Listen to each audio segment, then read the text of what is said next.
प्यारी ऑडियंस, मुझे नहीं पता मैं किस मुंह से तुम्हें ये बताऊं कि मैं एनिमे। कि क्या तुम्हें वो पत्थर दिख रहा है? किधर है? मुझे तो दिखे। बात बताओ। जी अंकल, तुम कितना कमा लेते हो यूट्यूब से?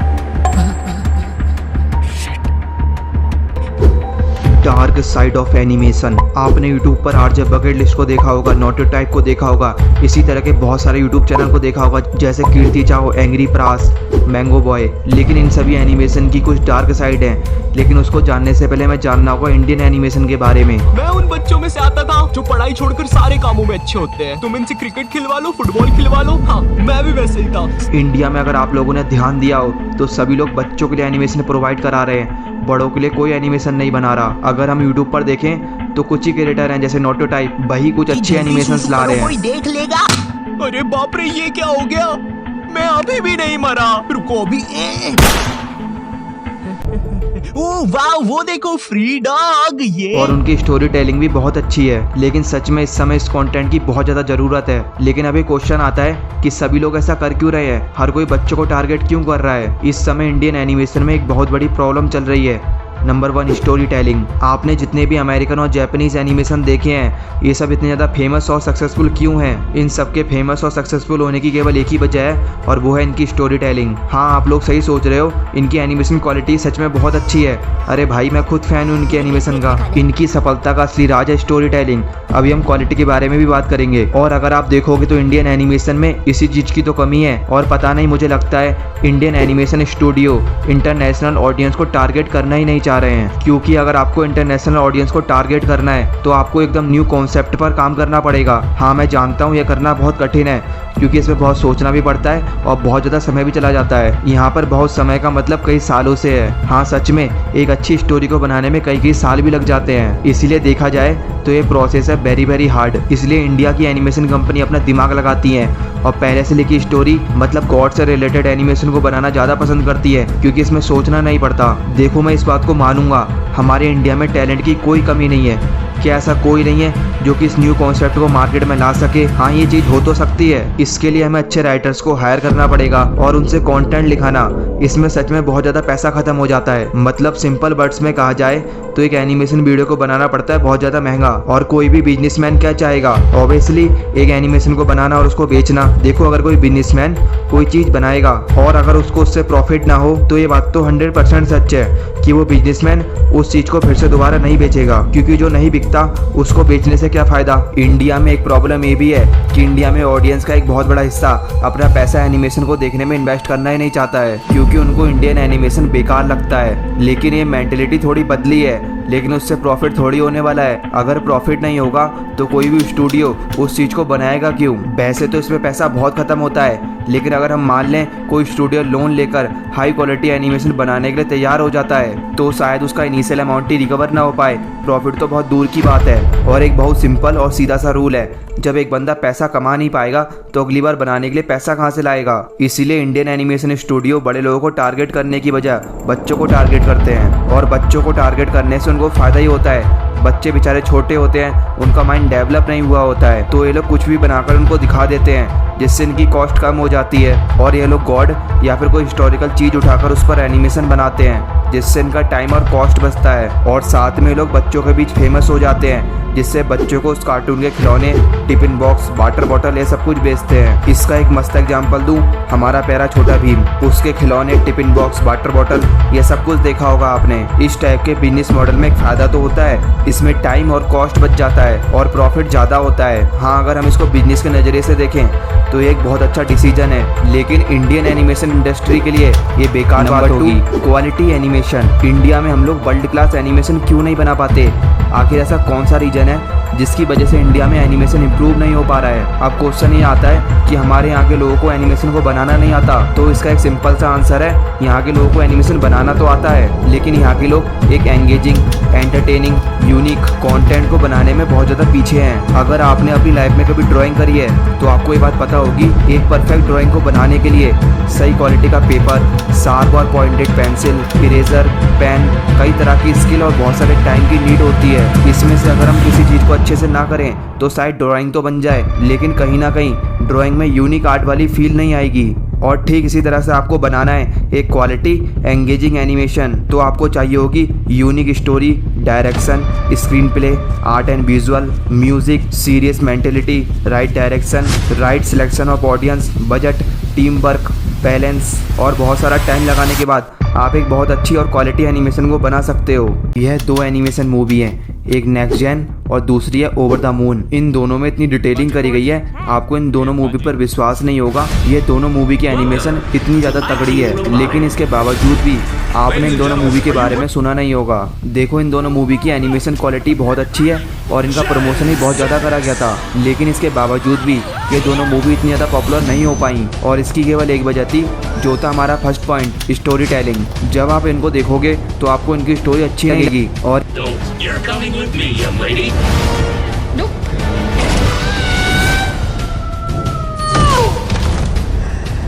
और यह एक ग्लोबल रूल है, अगर आपकी स्टोरी अच्छी नहीं होगी तो ऑडियंस उसकी बात नहीं करेगी। अगर ऑडियंस बात नहीं करेगी तो आप चाहे कितना भी प्रमोशन क्यों ना करा लो, तो वो मूवी लोगों के दिलों पर राज नहीं कर पाएगी। इसका एक मस्त एग्जांपल इंडिया में भी है। इंडिया में भी 2 एनिमेशन मूवी रिलीज हुई थी, first the Arjun warrior Prince, second return of Hanuman. अगर हम इन दोनों मूवीज़ को देखें तो हमें पता चलेगा जितनी पॉपुलर रिटर्न ऑफ हनुमान है तो फिर हमें कौन बचाएगा?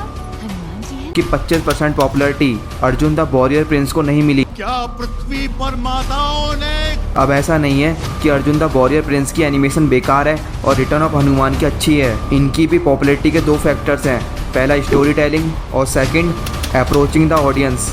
इंडियन एनिमेशन के अंदर नो इम्प्रूवमेंट होने की वजह से इंडिया में जितने भी शो या मूवी बनी है वो ना तो नेशनल लेवल पर चल पाई हैं और ना ही इंटरनेशनल लेवल पर, और इसका रीज़न केवल एक ही था, क्योंकि यहाँ पर कभी भी एक अच्छी स्टोरी नहीं लिखी गई। और अगर किसी ने अच्छी स्टोरी लिखी जैसे द रिटर्न ऑफ हनुमान थी तो उसका प्रमोशन नहीं किया गया, और किसी ने सभी को देखते हुए एक परफेक्ट मूवी बनाने की सोची तो उसको बजट नहीं मिला, जिसकी वजह से उनकी मूवी कभी कंप्लीट नहीं हो पाई। और इंडियन इन्वेस्टर के दिमाग में ये बात बैठ गई है कि अगर इंडियन एनिमेशन को फ्लॉप होना है तो उसमें पैसा लगाकर क्या फ़ायदा। नंबर 3 सिमिलैरिटी और anime coming in India with 18+ content. पिछले कई सालों से मैं एनीमे देखने के बाद इस बात को समझ चुका हूँ कि हर कोई एनीमे व्यूअर एक सेट ऑफ सिमिलैरिटी को फॉलो करता है। सिमिलैरिटी से मतलब है उस एनीमे के ख़त्म होने के बाद उसके साउंड क्रैकर्स को सुनना, किसी भी एनीमे को देखने के बाद उसके करैक्टर के वॉलपेपर को डाउनलोड करना और कभी कभी दोस्तों से बात करते करते उनको 2-4 जैपनीज वर्ड चिपकाना। जो भी बंदा एनीमे को देखता है वो इस बात को बहुत अच्छे से जानता है कि फैमिली के सामने एनीमे को मत देखना, क्योंकि सच में एनीमे में पता नहीं होता कि कब कौन सा सीन आ जाए। अब बात करते हैं एनीमे के बहुत इंपॉर्टेंट डार्क साइड के बारे में। वैसे देखा जाए तो ऑफिशियली एनीमे अभी इंडिया में आया भी नहीं है, हम लोग बस कुछ ही एनीमे शो देखते हैं। अगर मान लो एनीमे पूरी तरह से इंडिया में एंट्री मार लेता है तो क्या होगा, मतलब एक ऐसा एनीमे जिसमें सेक्सुअल कंटेंट, खून खराबा करने वाले लोग, कुछ और भी गलत एक्टिविटी करने वाले एनीमे अगर इंडिया में आ जाते हैं तो क्या होगा। सच बात तो यह है, इस समय दुनिया का कोई भी ऐसा एनिमेशन कंटेंट नहीं है जो कि सच में इंडियन टेलीविजन को टच कर पाए। शिनचैन ने कुछ एपिसोड्स में कुछ गलत हरकत करी थी जिसकी वजह से इंडियन गवर्नमेंट ने शिनचैन को बैन कर दिया था। वैसे एक बात तो ये भी है, हमारे इंडिया के लोग अभी मेंटली इतने ज़्यादा प्रिपेयर नहीं हैं कि वो इतना ज़्यादा खून खराबा और सेक्सुअल कंटेंट को एनिमेशन फॉर्म में देख पाएँ। इसलिए मुझे तो ऐसा नहीं लगता कि आगे चलकर कुछ इंडिया में ऐसा आने वाला है। और एक प्रॉब्लम इंडियन एनिमेशन इंडस्ट्री में ये भी है, क्योंकि वो लोग यहाँ पर ऐसा कंटेंट बना नहीं सकते, नहीं तो गवर्नमेंट उस कंपनी पर बैन लगा देगी। और देशों में इस टाइप का कंटेंट बहुत चलता है। और एक ये भी रीज़न है अमेरिकन और जापानीज एनिमेशन के पॉपुलर होने का। 4th पॉइंट है सर्विस। इंडियन एनिमेशन इंडस्ट्री में एक बहुत बड़ी प्रॉब्लम है और वो है इनकी सर्विस में। ऐसा नहीं है कि इनकी ग्रोथ में कोई प्रॉब्लम है, अगर हम ग्राफ देखें तो इनकी ग्रोथ दिन पर दिन बहुत तेजी से बढ़ रही है। इंडिया में कुछ एनिमेशन कंपनी ऐसी भी हैं जिनके पास हर चीज़ है, उनके पास अच्छे कंटेंट राइटर्स हैं, उनके पास अच्छे सॉफ्टवेयर्स हैं, उनके पास अच्छे कंप्यूटर्स हैं, हर वो चीज़ें जो एनिमेशन को बनाने में काम आती है। लेकिन अब बात यह आती है कि ये सारी कंपनी अपने रिसोर्सेज का यूज़ कहाँ करती हैं। अगर देखा जाए तो इंडियन एनिमेशन के लिए काम की कोई कमी नहीं है, लेकिन मेजॉरिटी बेसिस पर सारा का सारा काम आउटसोर्सिंग और सर्विस प्रोवाइडिंग का है। आउटसोर्सिंग का मतलब है हमारे यहाँ की जितनी भी सारी कंपनियाँ हैं उन सबका वर्क स्ट्रक्चर है सर्विस बेस। मतलब अगर किसी दूसरे देश की किसी कंपनी को हमसे एनिमेशन कराना है या फिर एनिमेशन मूवी बनवानी है, एनिमेट करके एड्स को बनवाना है, तो हमारे देश की कंपनी इस टाइप के कामों को ज़्यादा करती हैं। आपको ये बात जानकर बहुत हैरानी होगी, अगर किसी दूसरे देश को अपना एनिमेशन का काम कराना होता है तो उसकी सबसे पहली चॉइस होती है इंडियन एनिमेशन इंडस्ट्री, क्योंकि यहाँ पर काम बहुत सस्ते में हो जाता है। अब आपके दिमाग में क्वेश्चन पक्का आ रहा होगा कि जब हम दूसरों को इतना हाई क्वालिटी एनिमेशन प्रोवाइड करा सकते हैं तो खुद अच्छे एनिमेशन एनिमेशन क्यों नहीं बनाते। जैसे कि मैंने अभी आपको बताया कि इंडिया में एनिमेशन की अच्छी कंपनीज भी हैं, लेकिन उनका काम है सर्विस प्रोवाइड करना। लेकिन आपको पता है दूसरों को एनिमेशन बनाकर देती क्यों है? इसका रीज़न क्या है? देखो, जब इस टाइप की कंपनी किसी दूसरे के लिए काम करती है तो उनको किसी के लिए सिर्फ अपनी सर्विस देनी होती है और बदले में उनसे पैसा लेना होता है। उसके बाद उनके क्लाइंट का वो प्रोजेक्ट चले या ना चले, उनको उससे कोई मतलब नहीं होता। इनको सिर्फ अपना काम करके अपना प्रॉफिट लेना होता है। यह लोग खुद के लिए एनिमेशन इसलिए नहीं बनाते क्योंकि उनको डर होता है अगर हमारा एनिमेशन नहीं चला तो हमारा सारा पैसा डूब जाएगा। इसलिए हमारे देश की बड़ी बड़ी कंपनियां सिर्फ सर्विस को प्रोवाइड करती हैं। अब बात करते हैं इंडियन एनिमेशन यूट्यूब चैनल्स की।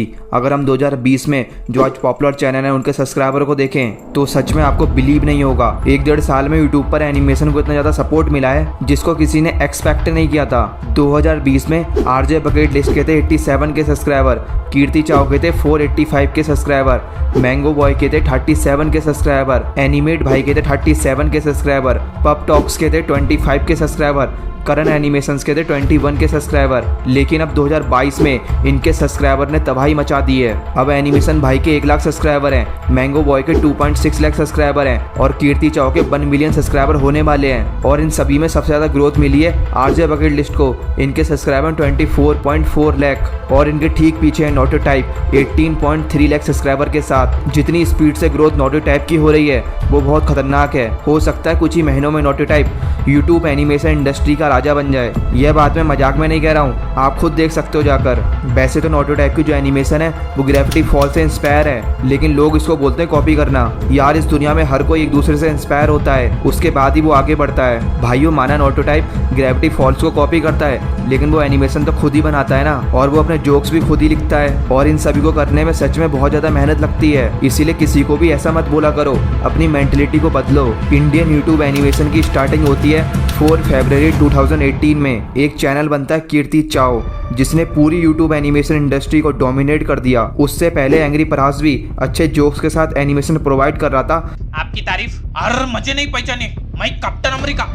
लेकिन यूट्यूब एनिमेशन पर इम्पैक्ट डाला कीर्ति ने। कीर्ति चाव की उस समय एज थी 18 ईयर और कीर्ति चाव ही था जिससे इंस्पायर होकर आरजे बकेट लिस्ट, नोटो टाइप, इन सभी ने यूट्यूब चैनल पर काम करना स्टार्ट करा था। कीर्ति चाव की मुझे एक बात बहुत अच्छी लगी, वह खुद तो ग्रो हो ही रहा था लेकिन उसके साथ साथ वो दूसरों को भी ग्रो कर रहा था। उसने आरजे बकेट लिस्ट के साथ कॉलैब करके उसके चैनल को प्रमोट करा था। वैसे तो मुझे पूरी यूट्यूब एनिमेशन इंडस्ट्री बहुत अच्छी लगती है क्योंकि यहाँ पर सब लोग एक दूसरे की हेल्प करते हैं। अब शुरुआत में देखोगे तो नोटो टाइप को मैंगो बॉय ने प्रमोट करा था। हमें इन सभी को और सपोर्ट करना है क्योंकि मुझे लगता है यूट्यूबर्स ही आगे चलकर इंडियन एनिमेशन को सुधार सकते हैं। आपने देख ही लिया होगा कितनी ज़्यादा प्रॉब्लम चल रही है इंडियन एनिमेशन में और कोई भी इस पर ध्यान नहीं दे रहा। आपको इन सभी को सपोर्ट करना है और साथ साथ मुझे भी सपोर्ट करना है। Thank you.